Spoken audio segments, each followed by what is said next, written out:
नमस्ते।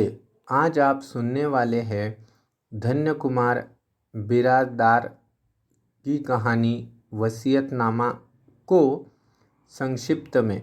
स्वर है डॉक्टर लावणे विजय भास्कर। तो चलो देखते हैं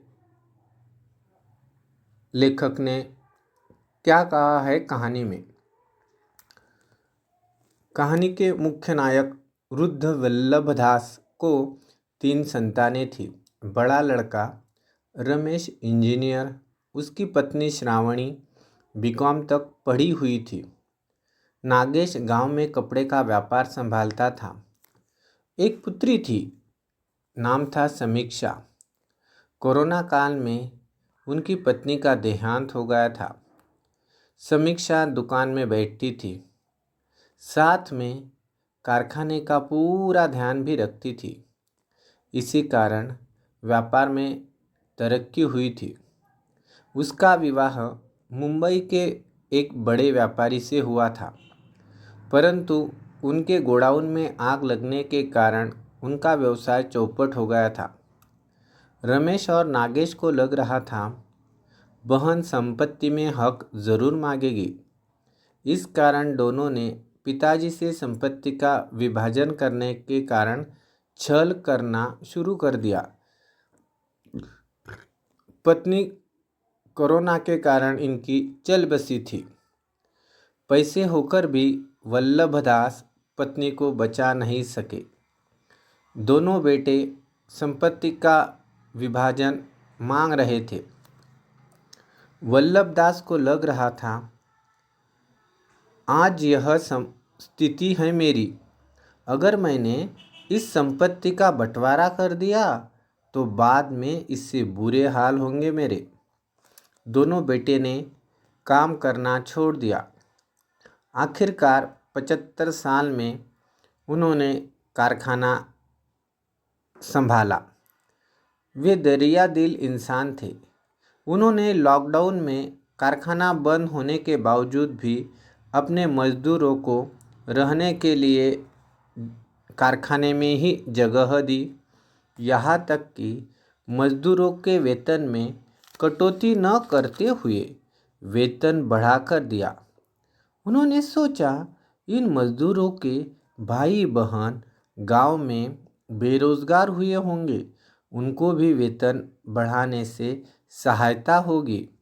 एक एक रुपया जोड़कर वल्लभदास ने कारखाना शुरू किया था।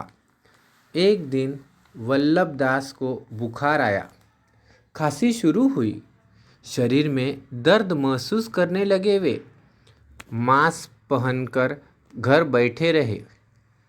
वह कोरोना पॉजिटिव पाए गए थे। तब से घर में उपेक्षित रहने लगे। घर में 2 बेटे बहू थी। किसी ने भी आत्मीयता नहीं दिखाई। छूना तो दूर की बात थी, अस्पताल ले जाने की वे प्रार्थना करते रहे, पर किसी को भी दया नहीं आई। किसी ने भी उनके ऊपर दया नहीं दिखाई। रात के 11 बजे रेंगते हुए रास्ते पर आ गए। रात बहुत हो चुकी थी। रात के 1 बज गए। किसी राही ने गाड़ी रोकी नहीं। कई लोग गए पर किसी ने गाड़ी रोकी नहीं। वे रोते रहे। कई लोग उनकी तरफ देखकर सिर्फ चले गए। उन्होंने कई लोगों को अस्पताल में मुझे भर्ती कर दो ऐसी विनती की, पर किसी ने उनकी विनती को सुना नहीं। कोई एक राहगीर आया, उन्होंने उसे अस्पताल में आखिर में भर्ती करवा दिया गया। वहाँ उनकी टेस्ट हुई, टेस्ट पॉजिटिव आई, पर जेब में पैसे नहीं थे। कोई भी उनके मिलने के लिए नहीं आया। यहाँ तक कि खाने का भी कुछ प्रबंध नहीं किया। घर पे फ़ोन किया गया पर कोई जवाब वहाँ से नहीं आया। उन्होंने दोनों बेटे और बहू को फ़ोन पर कहा, मेरा अंतिम समय शायद नज़दीक आ गया है। मैंने वसीयतनामा तो लिख कर रखा है। सिर्फ हस्ताक्षर बाकी है, यह दोनों बेटों को मालूम था। पर तब भी कोई अस्पताल में नहीं आया। दवाई न लाने के कारण तबीयत और बिगड़ रही थी इनकी। डॉक्टर रितेश को खबर मिलते ही वे आए और दवाइयाँ लाई गई। 1 लाख रुपए एडवांस जमा कर दिया गया।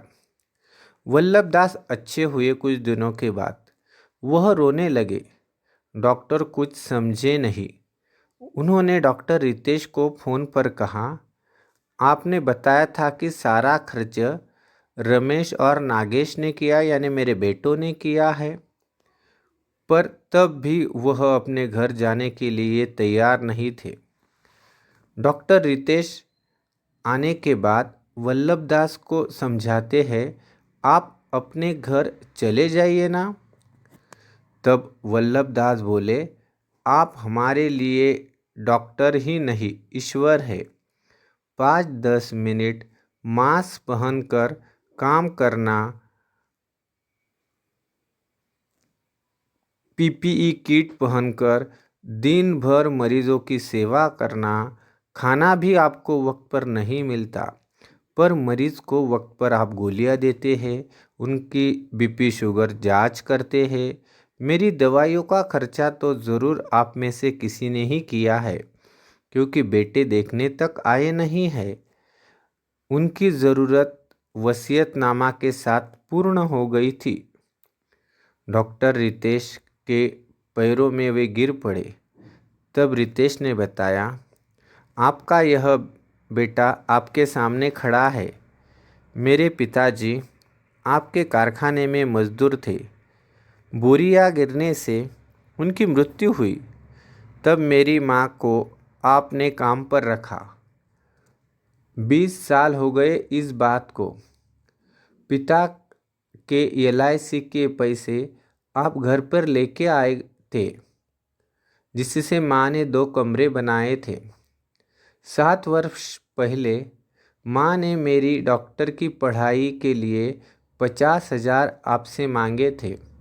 आपने वह तुरंत निकाल के दे दिए, जिससे मैंने चिकित्सा शास्त्र की यह शिक्षा परिपूर्णता से उत्तीर्ण की है।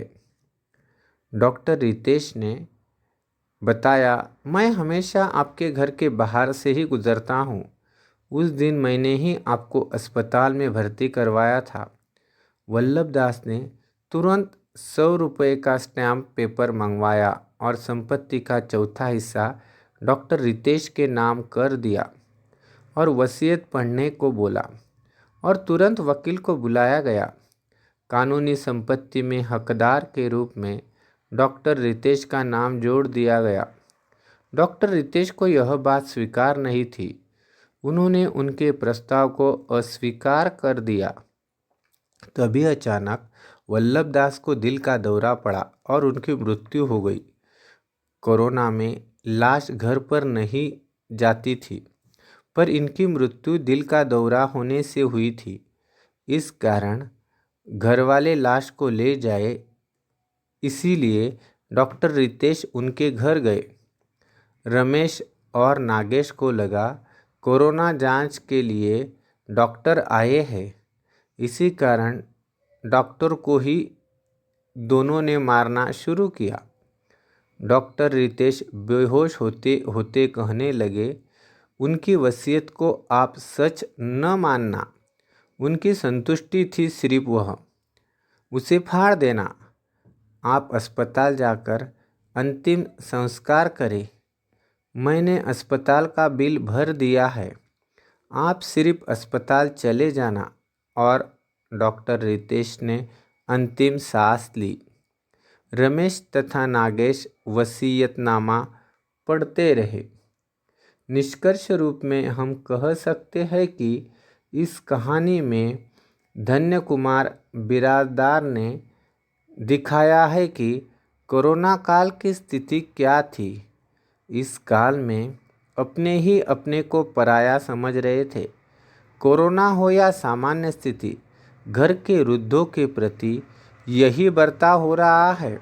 घर के लोग इसे भी इस कहानी में उजागर किया है कि घर के लोग ही वृद्धों की अवहेलना कर रहे हैं।